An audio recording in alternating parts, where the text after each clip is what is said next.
सल्तनत काल में हम कल पढ़ रहे थे गुलाम वंश।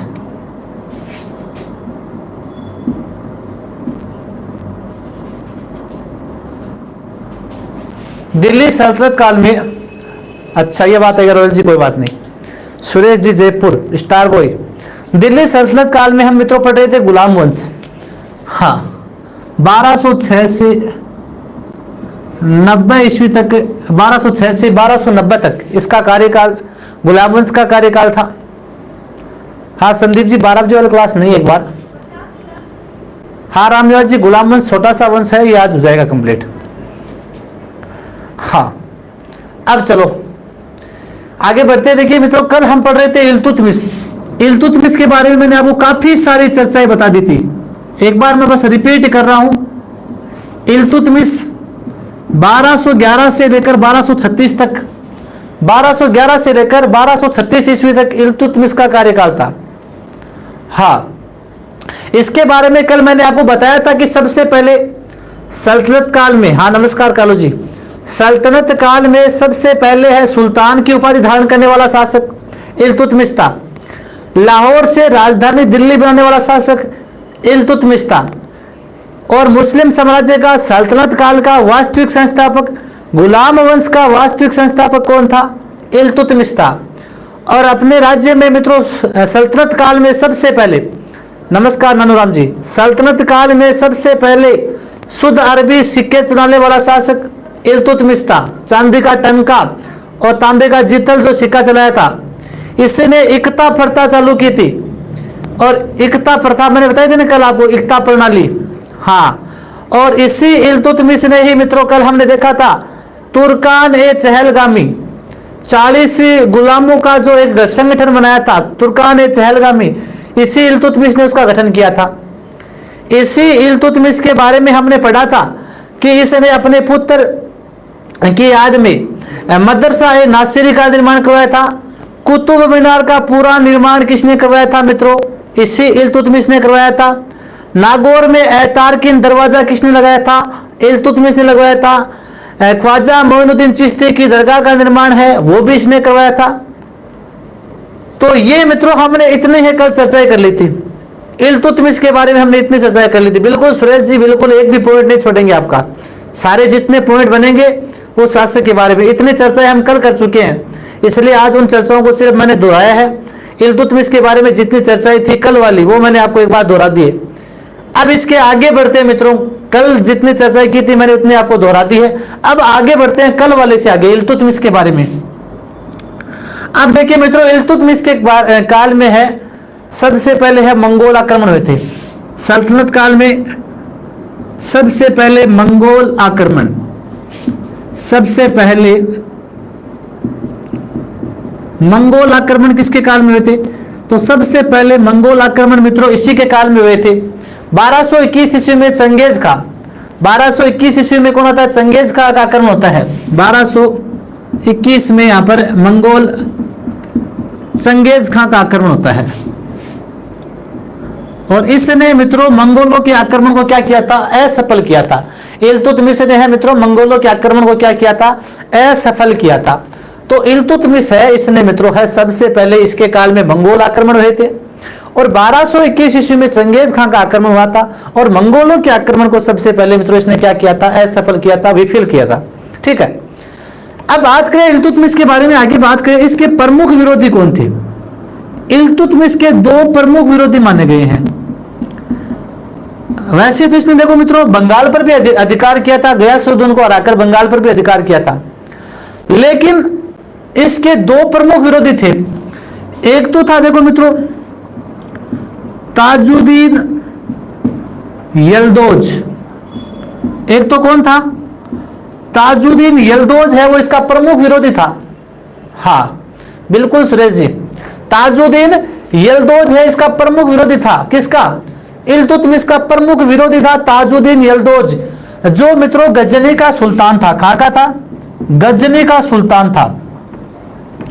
गजनी का सुल्तान था ताजुद्दीन यल्दौज, इसका प्रमुख विरोधी था मित्रों।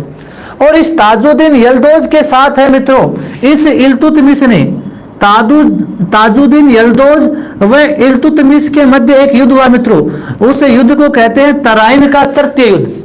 आपने अक्सर तराइन के दो युद्ध पढ़े होंगे। देखो काफी सारे मित्रों ने तराइन के दो युद्ध पढ़े हैं।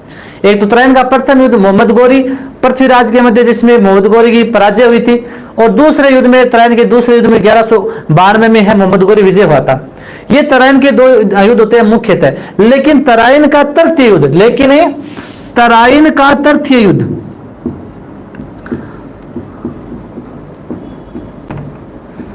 तराइन का तृतीय युद्ध हुआ था मित्रों 1215 में। कब हुआ था?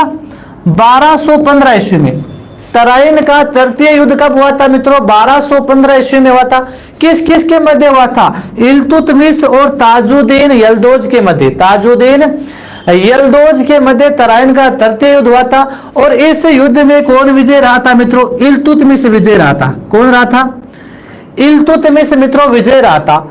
इस इल्तुतमिश ने मित्रों ताजुद्दीन यल्दौज को यहां पर मित्रों बंदी बनाया, और जो यूपी का उत्तर प्रदेश में जो बदायूं नामक स्थान है, उस बदायूं के किले में, बदायूं के किले में इस ताजुद्दीन यल्दौज को बंदी बनाकर रखा। और उसके पश्चात मित्रों इस ताजुद्दीन यल्दौज की हत्या करवा दी। किसने? इल्तुतमिश ने। तो इल्तुतमिश ने मित्रों ताजुद्दीन यल्दौज को तराइन के तृतीय युद्ध में 1215 ईस्वी में हराया। हराने के पश्चात उसे बदायूं के किले में बंदी रखा, और उसके बाद में उसका वध करवा दिया। एक तो इसका प्रमुख विरोधी था ये ताजुद्दीन यल्दौज।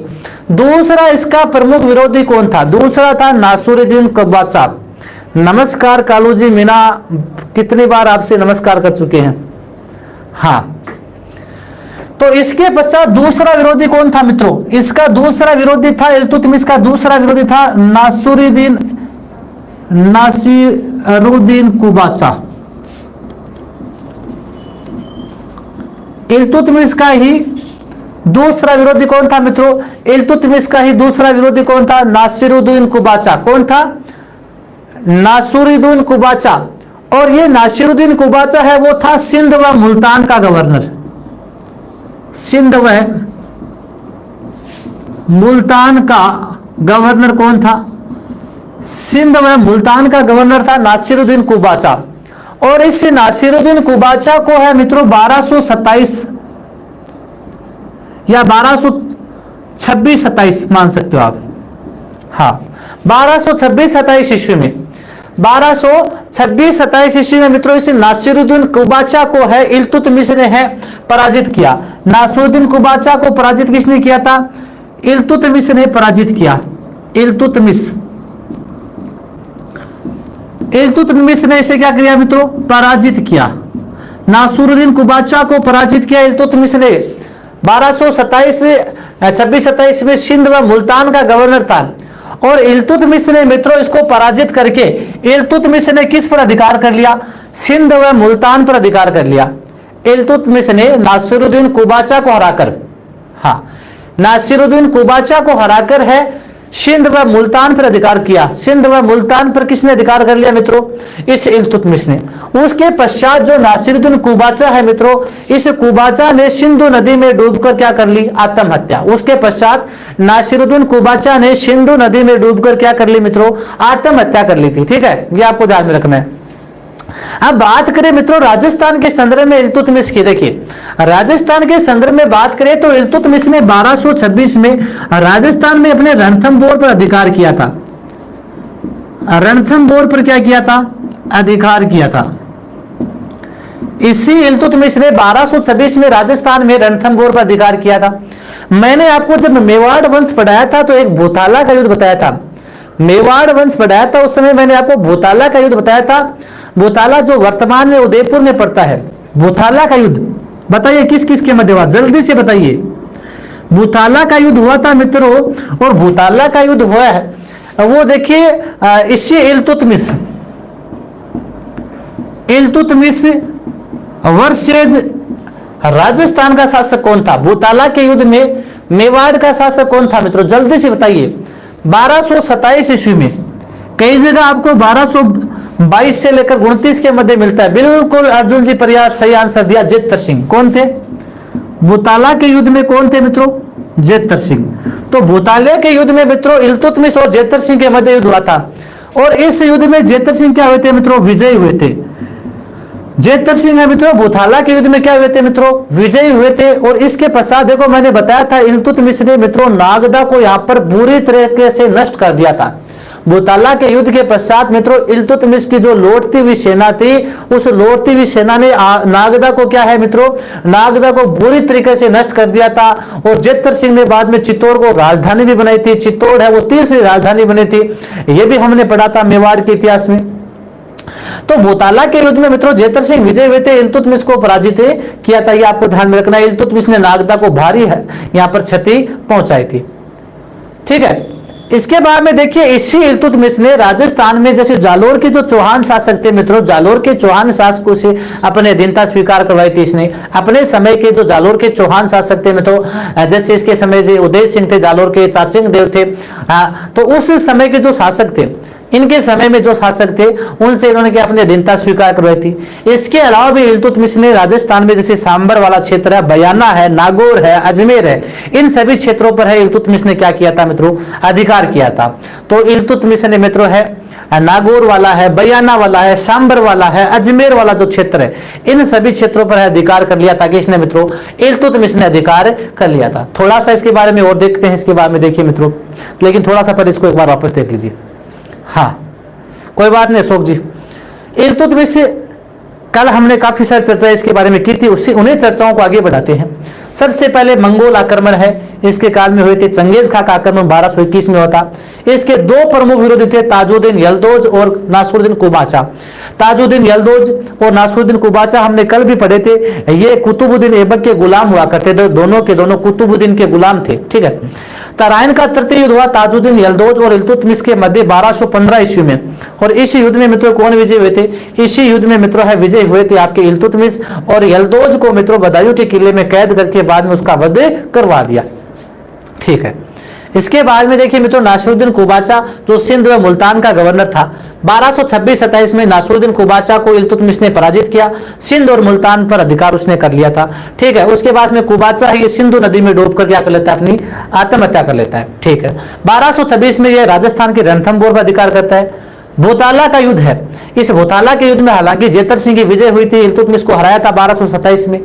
और उसके पश्चात मित्रों इसकी इल्तुतमिश की लौटती हुई जो सेना थी उसने आगदा में भारी हानि पहुंचाई थी, नागदा में आग लगवा दी थी। और नागदा को उसके पश्चात है जेतर सिंह ने चित्तौड़ को अपनी राजधानी भी बनाया था, नई राजधानी बनाया था। ठीक है, इतना हमने मित्रों चर्चा की। इसके पश्चात भी देखो राजस्थान में जालोर के चौहान शासकों की अधीनता स्वीकार करवाई, सांबर, बयाना, नागौर, अजमेर वाले क्षेत्रों पर इसने अधिकार कर लिया था। इतनी हमने चर्चा की। इतना यदि क्लियर हुआ तो आगे बढ़े, लीजिए स्क्रीनशॉट।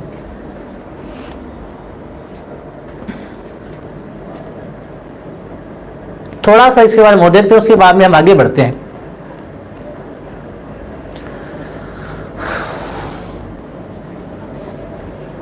चले,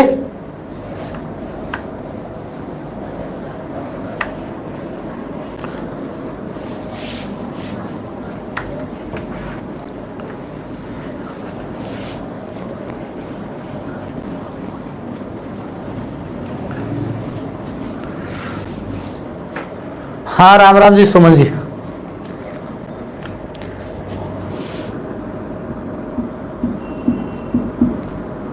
इल्तुतमिश के बारे में पढ़ रहे हैं मित्रों हम, एक बार फिर थोड़ा सा 2-4 पॉइंट और इसके बाद में जो ध्यान में आते हैं देखिए वो देखते हैं। हाँ आगे देखिए मित्रों जो इल्तुतमिश है, इस इल्तुतमिश के प्रमुख विद्वान, इसके काल के प्रमुख विद्वान कौन थे? इल्तुतमिश के काल के प्रमुख विद्वानों के नाम की बात की जाए तो प्रमुख विद्वान थे मित्रों इल्तुतमिश के काल के, एक तो नासिरी था, एक था अबू बकर बिन मोहम्मद। अबू बकर बिन मोहम्मद इसके काल का प्रमुख विद्वान था। नूरुद्दीन मोहम्मद, कौन था? नूरुद्दीन मोहम्मद। और जो मित्रों नूरुद्दीन मोहम्मद है, इस नूरुद्दीन मोहम्मद ने लुबाब अल अलबाब एक ग्रंथ लिखा था। लुबाब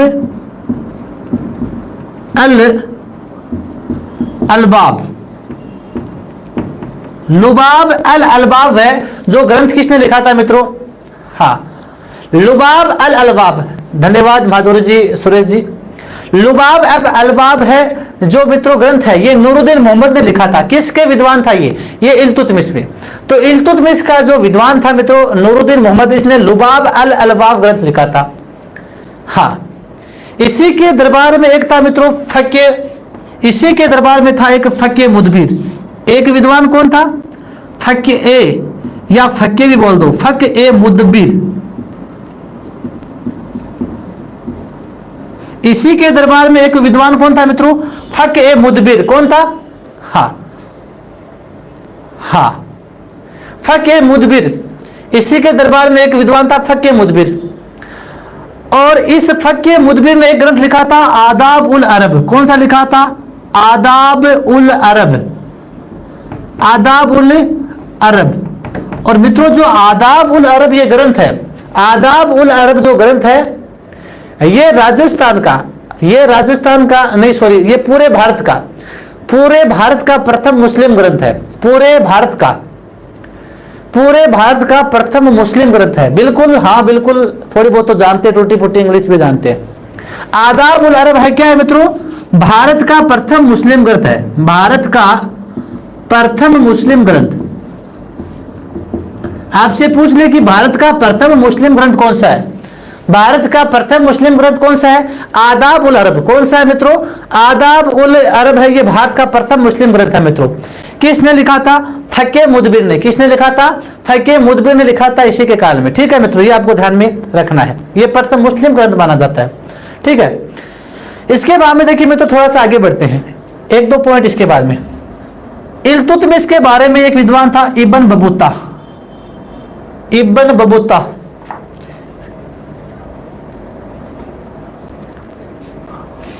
इब्न बबूता विद्वान कौन है? इब्न बबूता, नाम तो सुना होगा आपने थोड़ा बहुत इसका भी।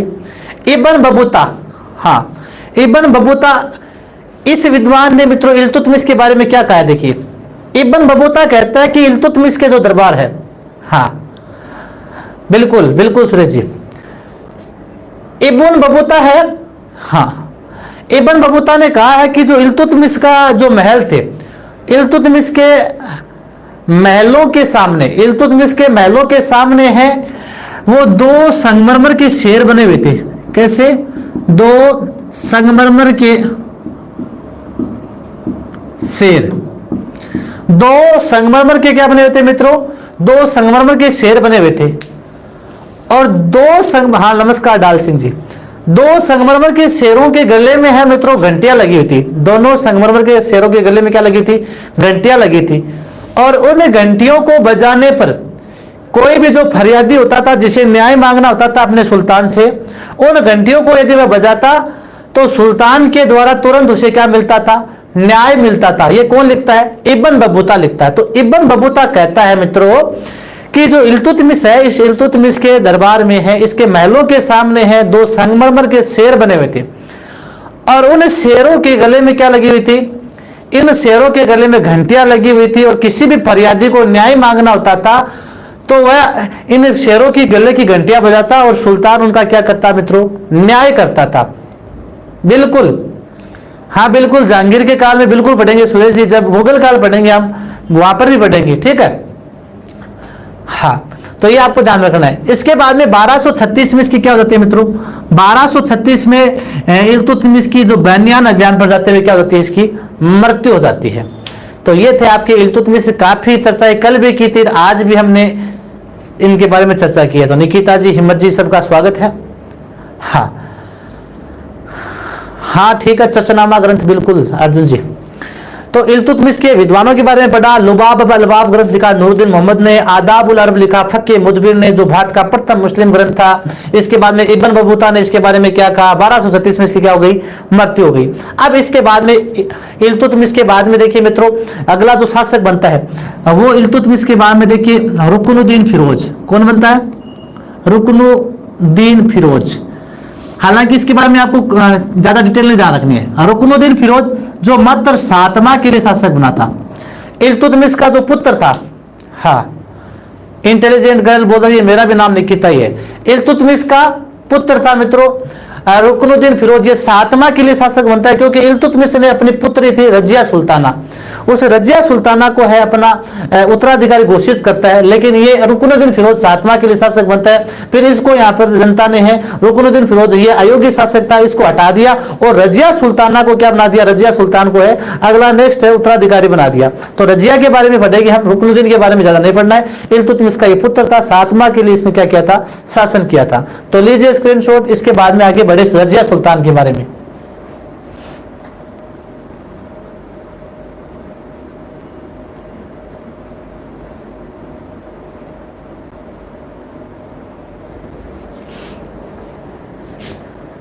चले, हाँ इंडियन आर्मी बॉय नमस्कार।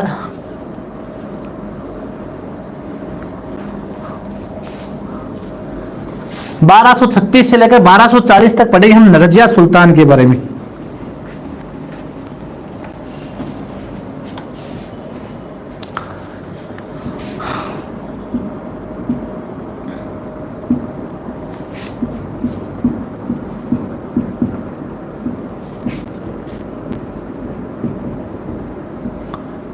किसकी पुत्री थी, इल्तुतमिश की पुत्री।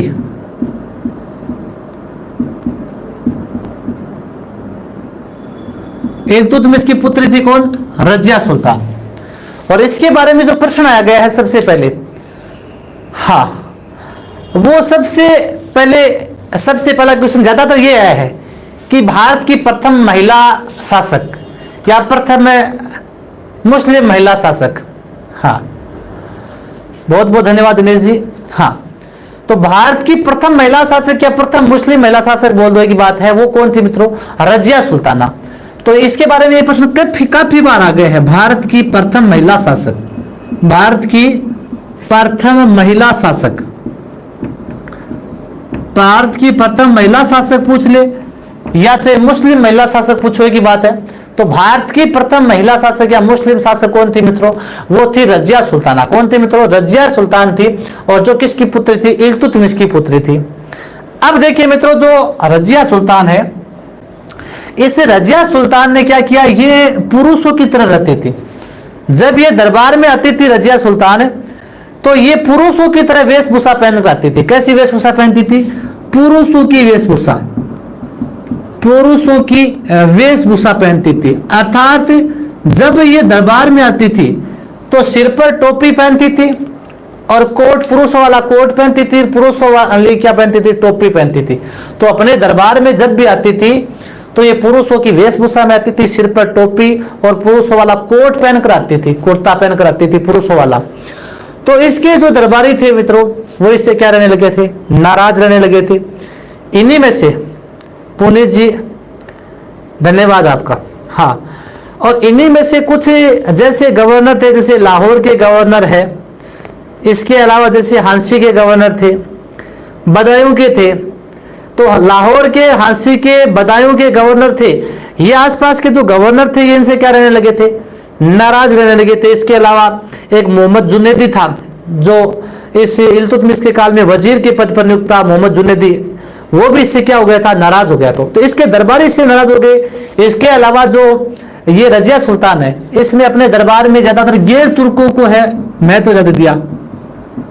गैर तुर्कों को क्या दिया था, महत्व दिया। इसने गैर तुर्कों को अपने दरबार में ज्यादा महत्व दिया। इसके कारण भी दरबारी क्या है, यहाँ पर क्या हो गए थे, इससे नाराज हो गए थे। अर्थात यहाँ पर लोग तो इसके पक्ष में थे, यहाँ की जनता है वो रजिया के पक्ष में थी, लेकिन यहाँ के इसके मुख्य दरबारी थे, इसके काल के जो गवर्नर थे आसपास के, लाहौर वाले हैं, हांसी वाले हैं या मुल्तान वाले हैं, ये आसपास के गवर्नर है, वो इससे क्या हो गए थे, नाराज हो गए थे।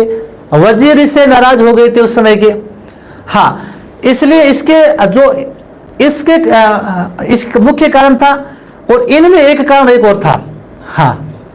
हाँ इसमें एक कारण, इसमें इतने कारण तो हो गए थे। इनमें एक कारण यह था कि रजिया के समय में ही रजिया का एक सेनानायक हुआ था। रजिया का एक सेनानायक था मित्रों, याकूत। हाँ एक याकूत सेनानायक था। इसके काल में सेनानायक कौन था मित्रों, रजिया के काल में एक याकूत नाम का सेनानायक था। और इस याकूत नाम के सेनानायक से रजिया क्या करती थी, रजिया इससे प्रेम करती थी। रजिया क्या करती थी, इससे प्रेम करती थी। तो रजिया के काल में मित्रों रजिया का एक प्रमुख सेनानायक था, उस सेनानायक का नाम क्या था? याकूत। और याकूत से रजिया प्रेम करते थे। तो दरबारी कहते थे भाई हम भी तो हम प्रेम किसी दूसरे से क्यों कर रहे हो? दरबार में कम है क्या? यहाँ पर लोग बहुत है, हम में से किसी को चॉइस कर लो, किसी एक को भी, हाँ किसी एक को क्या कर लो? चॉइस कर लो। लेकिन रजिया ने मित्रों किसको चुना? याकूत को चुना। और याकूत को है अपना अश्वशाला का प्रधान बना दिया। अश्वशाला जो घुड़शाला थी ना, उस अश्वशाला का क्या बना दिया? उस अश्वशाला का प्रधान बना दिया। किसे मित्रों? याकूत को अश्वशाला का प्रधान बना दिया रजिया ने। ठीक है, अब रजिया याकूत के साथ प्रेम करने लगी तो जो दरबारी थे वो अपने आप नाराज होंगे, बिल्कुल होंगे, क्यों नहीं होंगे? ठीक है, तो यहाँ पर जो दरबारी थे इसके वो क्या है मित्रों? रजिया के विरोधी, इसी रजिया के विरोधी मित्रों दरबारी है वो चले गए बठिंडा शासक। बठिंडा शासक था अल्तुनिया। कौन था? बठिंडा शासक था अल्तुनिया। बठिंडा शासक अल्तुनिया के पास चले गए। बठिंडा शासक अल्तुनिया के पास चले गए रजिया के विरोधी, रजिया के विरुद्ध सहायता देने के लिए। हाँ, तो रजिया के विरुद्ध सहायता देने के लिए अल्तुनिया के पास चले गए। और ये अल्तुनिया मित्रों फिर क्या करता है? अल्तुनिया इस पर आक्रमण करता है और याकूत को क्या कर लेता है? याकूत और रजिया दोनों को कैद कर लेता है। याकूत और रजिया दोनों को कैद कर लेता है और उसके बाद में याकूत की क्या करा देता है? ये हत्या करा देता है। तो बठिंडा शासक है मित्रों रजिया और याकूत को दोनों को क्या कर लेता है? कैद कर लेता है। और कैद करके याकूत की क्या कर देता है? हत्या। लेकिन रजिया भी मित्रों कूटनीति पूर्वक, रजिया फिर क्या करती है? रजिया को पता था कि अब हम दोनों कैद में आ गए, इसलिए रजिया ने क्या किया? इस याकूत की हत्या करने के पश्चात रजिया ने कूटनीति पूर्वक क्या कर लिया? इस अल्तुनिया से क्या कर लिया? विवाह कर लिया। अल्तुनिया से विवाह किसने कर लिया? रजिया ने। रजिया ने है मित्रों अल्तुनिया से कूटनीति पूर्वक क्या कर लिया था? इसके साथ विवाह कर लिया। अब देखो मित्रों, जब रजिया इस अल्तुनिया के साथ विवाह कर लेती है तो रजिया और अल्तुनिया दोनों विवाह के पश्चात किधर चले गए? ये दिल्ली से बाहर चले गए। दोनों है वो दिल्ली से बाहर की तरफ चले गए। जब ये दोनों दिल्ली से बाहर की तरफ चले गए तो पीछे से रजिया का भाई था बहराम शाह। कौन था? रजिया का भाई था मित्रों बहराम शाह।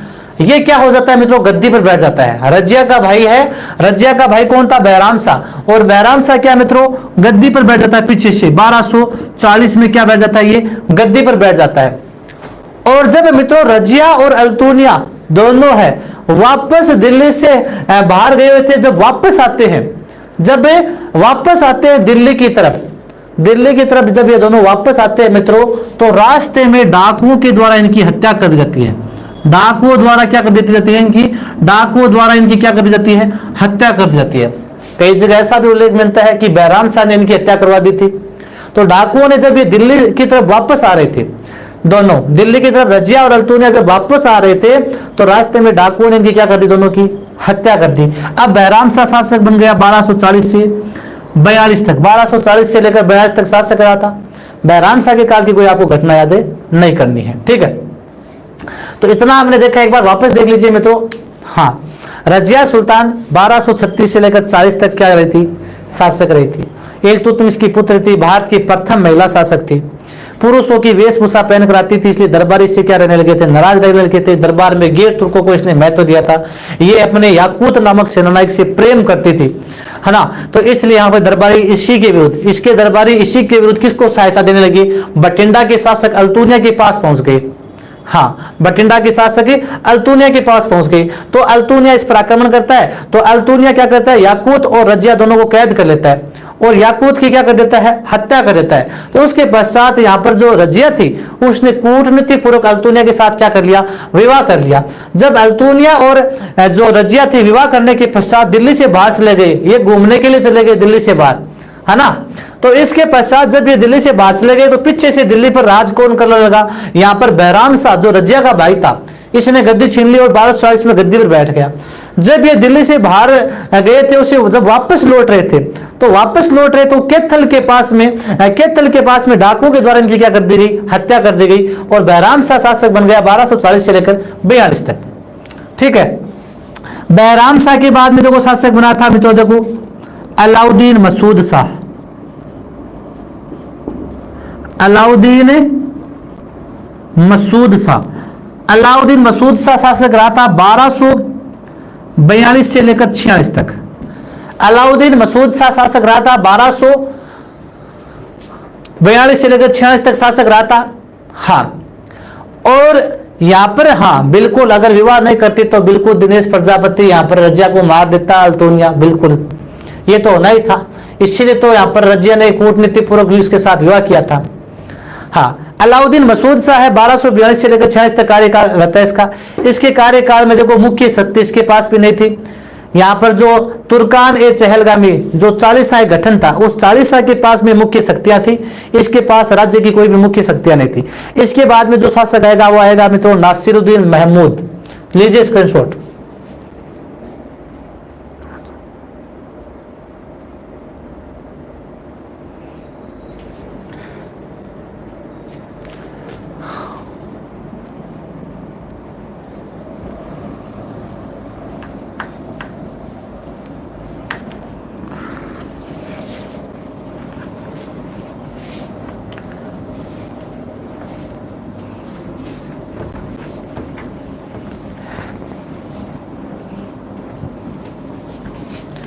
बारह सौ 46 से लेकर 66 तक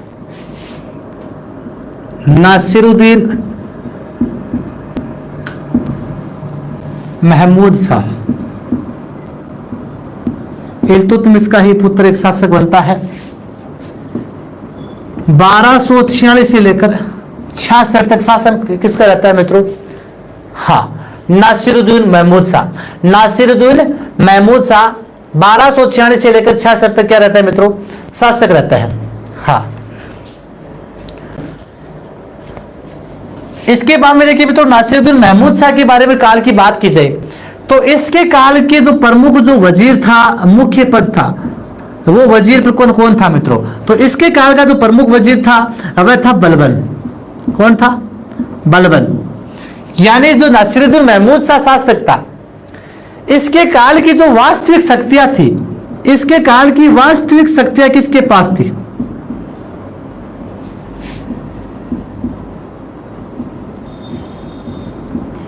वास्तविक शक्तियां, हाँ, वास्तविक शक्तियां मित्रों को किसके पास थी? बलबन के पास थी। बलबन के पास क्या थी मित्रों? वास्तविक शक्तियां थी। यानी बलबन जो इसका वजीर था, और वैसे बलबन तुर्कान ए चहलगामी का सदस्य भी था, और बलबन के पास इसकी वास्तविक शक्तियां थी। पूरा राज्य की देखरेख, हाँ, पूरे राज्य की देखरेख कौन करता था? पूरे राज्य की देखरेख है ये बलबन ही करता था। वजीर अर्थात राजा का सहायक। राजा का सहायक कौन होता था? सहायक को वजीर कहते थे। तो राजा का सहायक था बलबन, और बलबन जो तुर्कान ए चहलगामी का एक सदस्य भी था। इसके साथ इसके पास पूरे राज्य की वास्तविक शक्तियां थी। ठीक है, अब देखिए मित्रों बलबन ने क्या किया? इस बलबन ने जो महमूद शाह था, इस महमूद शाह के साथ अपनी पुत्री का विवाह कर दिया। बलबन ने अपनी पुत्री का विवाह, बलबन ने अपनी पुत्री का विवाह किसके साथ कर दिया? बलबन ने अपनी पुत्री का विवाह नासिरुद्दीन महमूद शाह के साथ किया। किसने किया? नासिरुद्दीन महमूद शाह के साथ बलबन ने अपनी पुत्री का विवाह किया था। ठीक है, और इसके पश्चात देखिए मित्रों जो नासिरुद्दीन महमूद शाह है, इसने बलबन को है 1249 में एक उपाधि भी दी थी। उपाधि दी थी उल्लुक खां की। कौन सी दी थी?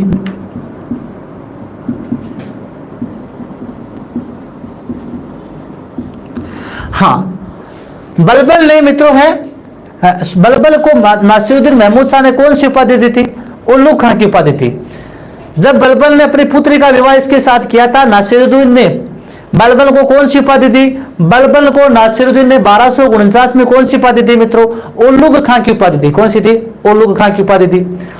अब देखिए मित्रों जो नासिरुद्दीन महमूद शाह है, इसके समय में राज्य की वास्तविक शक्तियां हैं वो किसके पास थी? बलबन के पास थी। और नासिरुद्दीन महमूद शाह की आर्थिक स्थिति बहुत कमजोर हो गई थी। आर्थिक स्थिति कमजोर होने के कारण ये नासिरुद्दीन महमूद शाह अपना जीवन है मित्रों ये टोपियां सिलकर, टोपी सिलकर है अपना जीवन व्यतीत करता था। नासिरुद्दीन महमूद शाह अपना जीवन यापन कैसे करता था? टोपियां सिलकर। टोपियां सिलकर है अपना जीवन चलाता था। नासिरुद्दीन महमूद शाह टोपियां सिलकर अपना जीवन व्यतीत करता था। इसकी आर्थिक स्थिति कमजोर हो गई थी और आर्थिक स्थिति कमजोर होने के कारण अपनी ये टोपियां सिलकर अपना जीवन व्यतीत करता था। वो कौन था? नासिरुद्दीन महमूद शाह। और नासिरुद्दीन महमूद शाह है मित्रों, इसकी साधारण आदतों के कारण इसे एक नाम देते थे दरवेश राजा। दरवेश राजा कहा गया इसे, क्या कहते थे? इसे दरवेश राजा भी कहा गया है। इसकी साधारण आदतों के कारण इसे दरवेश राजा भी कहा गया है। 1266 में राज्य का जो वास्तविक सल्तनत का जो वास्तविक सत्ता है, वो सत्ता कौन ले लेता है? बलबन ले लेता है 1266 में। और आगे जो शासन करेगा वो कौन करेगा मित्रों? बलबन करेगा। तो देखिए मित्रों, नासिरुद्दीन महमूद शाह के काल की ज्यादा आपको घटना यादें करनी है। 20 वर्ष तक इसके काल में यदि राज्य को संभाला था, वास्तविक शक्तियां थी, वो थी बलबन के पास में थी, ठीक है। और बलबन ने अपनी पुत्री का विवाह है महमूद शाह के साथ कर दिया था, ठीक है। और उसके पश्चात महमूद शाह ने है उल्लू खां की उपाधि दी बलबन को। और महमूद शाह है, इसकी आर्थिक स्थिति कमजोर हो गई थी और इसके कारण महमूद शाह ने मित्रों टोपियां सिलकर अपना जीवन व्यतीत करता था। और महमूद शाह को मित्रों है दरवेश राजा है, इस दरवेश राजा भी कहा गया है। तो ये था महमूद शाह। अब हम पढ़ रहे हैं मित्रों बलबन के बारे में। लीजिए स्क्रीनशॉट।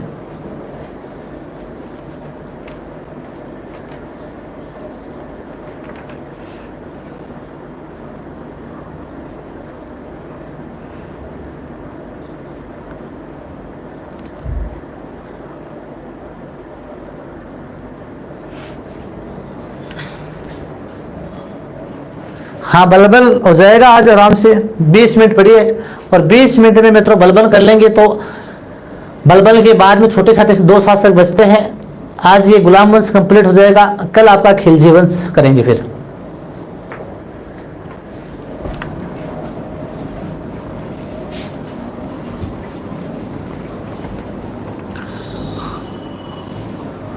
अब देखो 1266 में शासक कौन बनेगा? बलबन, जिसका पूरा नाम था गयासुद्दीन बलबन।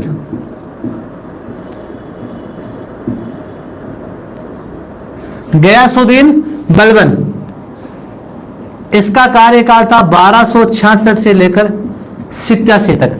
1266 से लेकर 87 तक शासक कौन बन रहा है मित्रों? गयासुद्दीन बलबन। कौन था बलबन? ये उसी मित्रों तुर्कान ए चहलगामी का सदस्य था। तुर्कान ए चहलगामी का सदस्य था मित्रों। तुर्कान ए चहलगामी का सदस्य था मित्रों बलबन। उन्हीं 40 गुलामों का समूह था, गुलाम वफादार जो थे, उन्हीं गुलाम वफादारों का 40 लोगों का समूह था। तुर्कान ए चहलगामी का सदस्य कौन था मित्रों? ये बलबन था, गयासुद्दीन बलबन था, ठीक है मित्रों। हाँ, इसके कार्यकाल की बात की जाए मित्रों, तो बलबन ने मित्रों अपने शासनकाल में, बलबन ने वैसे इसने शासक कैसे बना था मित्रों? मैंने चर्चा कर ली थी। अपने ही दामाद कौन था इसका? महमूद शाह। नासिरुद्दीन महमूद शाह के स्थान पर शासक बना 1266 में। नासिरुद्दीन महमूद शाह को के साथ अपनी पुत्री का विवाह किया था इसने, ठीक है। अब देखिए मित्रों, जो बलबन है इसने शासन प्रबंध के लिए, यानी शासन प्रबंध के लिए कौन सी नीति अपनाई?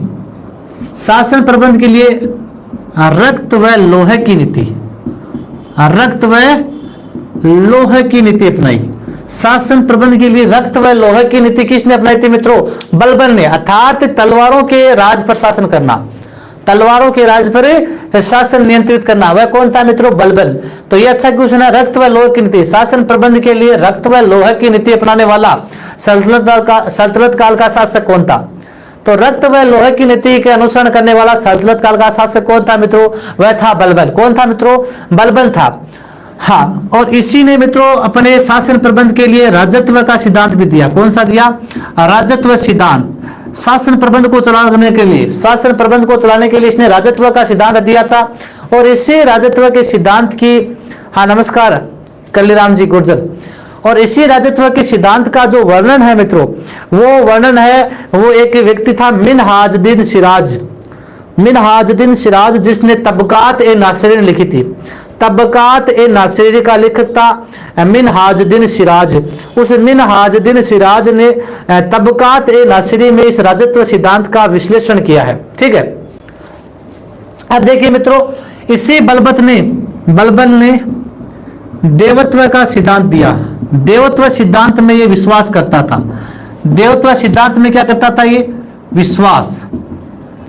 देवत्व सिद्धांत अर्थात बलबन क्या कहता था मित्रों? बलबन कहता था कि जो राजा है उस राजा में भगवान का अर्थात देवता का क्या होता है? अंश होता है। और इस राजा की जो बराबरी है ये साधारण मनुष्य नहीं कर सकता है। राजा की बराबरी साधारण मनुष्य नहीं कर सकता है।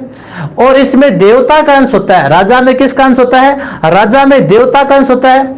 और यहाँ पर सुल्तान को है देवता खुद चुनकर भेजते हैं। सुल्तान को कौन भेजते हैं? देवता खुद चुनकर भेजते हैं, अल्लाह खुद चुनकर भेजता है। इसलिए इसने कौन सा सिद्धांत दिया? देवत्व सिद्धांत। देवत्व सिद्धांत किसने दिया था मित्रों? ये भी बलबन ने दिया था। किसने दिया था? बलबन ने।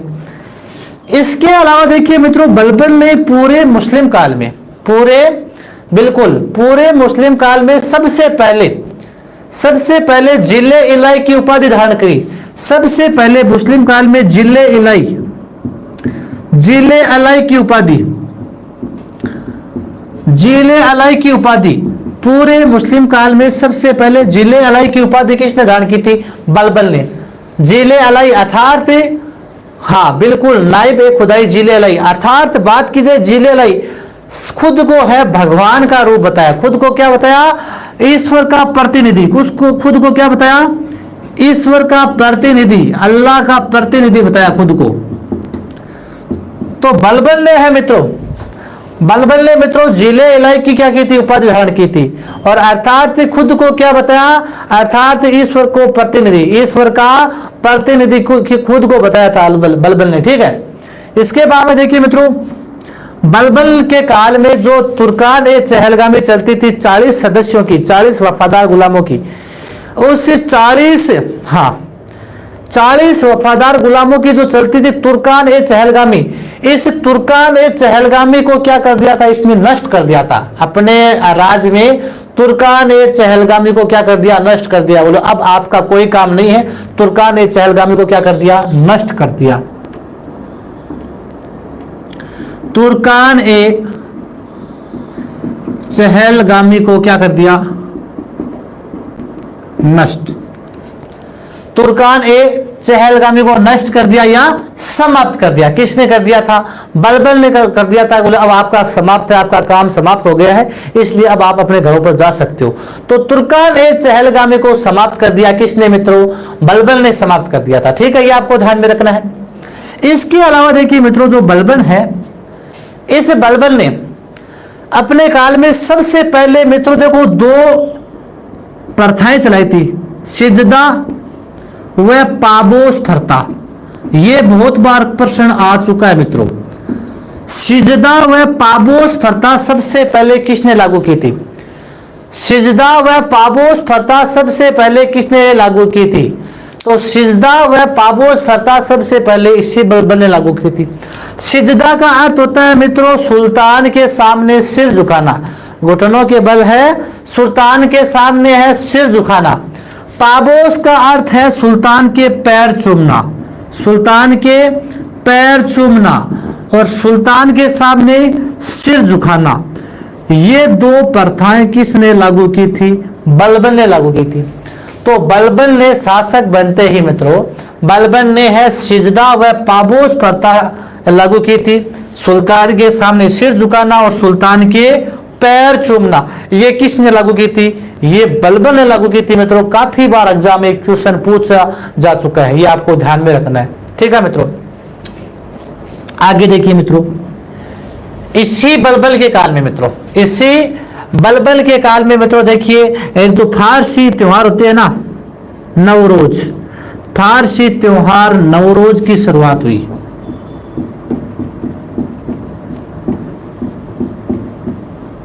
फारसी त्योहार था नवरोज, उस नवरोज की जो शुरुआत है नवरोज की शुरुआत है वो इसी के काल में हुई थी। तो फारसी त्योहार नवरोज की शुरुआत है वो किसके काल में हुई थी? वो बलबल के काल में हुई थी। बलबल के काल में भी मित्रों मंगोल आक्रमण हुए थे। बलबल के काल में भी क्या है? मंगोल आक्रमण हुए थे। उन मंगोल आक्रमणों को इसने क्या किया था? असफल किया था। क्या किया था मित्रों? असफल किया था। एक दो चार पॉइंट और है वो भी देखेंगे, पहले एक बार इतना देख लीजिए। बलबल 1266 से 86 तक इसका काल था मित्रों। अपने दामाद के स्थान पर शासक बना 1266 में। तुर्कान चहलगामी का यह सदस्य हुआ करता था। शासन प्रबंध को चलाने के लिए रक्त व लोहे की नीति अपनाई। रक्त व लोहे की नीति अपनाई। राजत्व सिद्धांत दिया। देवत्व सिद्धांत में विश्वास करने वाला। जिले लय की उपाधि अर्थात खुद को ईश्वर का प्रतिनिधि बताया किसने? बलबन ने।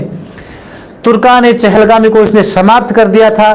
सिजदा और पाबोस प्रथा इसने चलाई थी। फारसी त्योहार नवरोज की शुरुआत इसके काल में हुई थी। तो लीजिए स्क्रीनशॉट।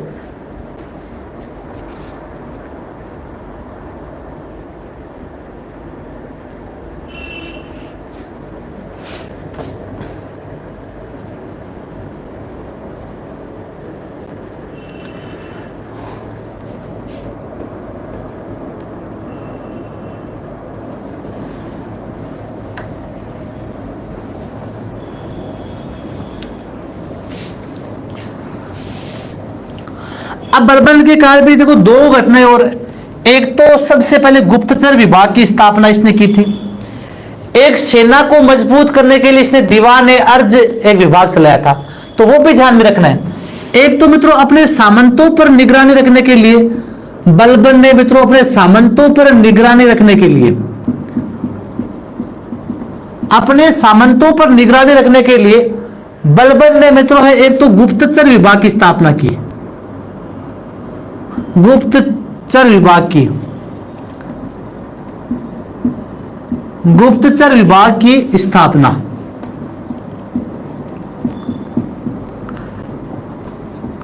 बलबन ने सबसे पहले गुप्तचर विभाग की स्थापना किसके काल में हुई थी? बलबन के काल में हुई थी। ध्यान रखना मित्रों, सबसे पहले गुप्तचर विभाग की स्थापना अपने सामंतों पर निगरानी रखने के लिए। अपने सामंतों पर निगरानी रखने के लिए सबसे पहले जो गुप्तचर विभाग की स्थापना हुई थी वो किसके काल में हुई थी? वो मित्रों बलबन के काल में हुई थी। और बलबन ने मित्रों सेना को मजबूती प्रदान करने के लिए एक विभाग खोला, दीवान अर्ज।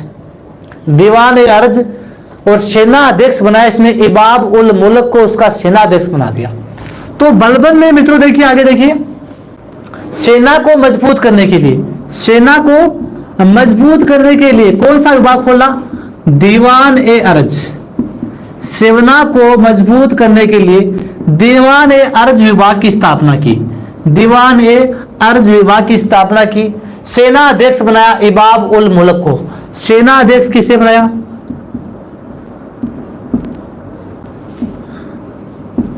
इबाब उल मुल्क। इबाब उल मुल्क को सेनाध्यक्ष बनाया था इसने। ठीक है, ये आपको ध्यान में रखना है।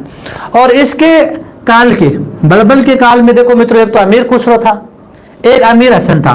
प्रमुख जो विद्वान थे वो इसके काल में एक तो अमीर खुसरो और एक कौन था मित्रों? अमीर हसन। अमीर खुसरो व अमीर हसन देहलवी। अमीर खुसरो और अमीर हसन देहलवी। अमीर खुसरो हाँ और अमीर हसन देहलवी ये दोनों प्रमुख इसी काल के विद्वान थे। दोनों है निजामुद्दीन औलिया के शिष्य हुआ करते थे। निजामुद्दीन औलिया के शिष्य थे दोनों। अमीर हसन देहलवी जो उच्च कोटि का एक गजल कवि हुआ करता था। उच्च कोटि का गजल कवि हुआ करता था। भारत का सादी भी कहते इसे। इसके अलावा बलबन ने मित्रों एक फारसी इतिहासकार हुआ करता था शेख सादी। उस फारसी इतिहासकार शेख सादी को भी आमंत्रित किया था अपने दरबार में, लेकिन अपनी वृद्धावस्था के कारण फारसी इतिहासकार शेख सादी यहां पर नहीं आ पाया था। ठीक है, हाँ ये तो आएगा भाई, अभी आएगा।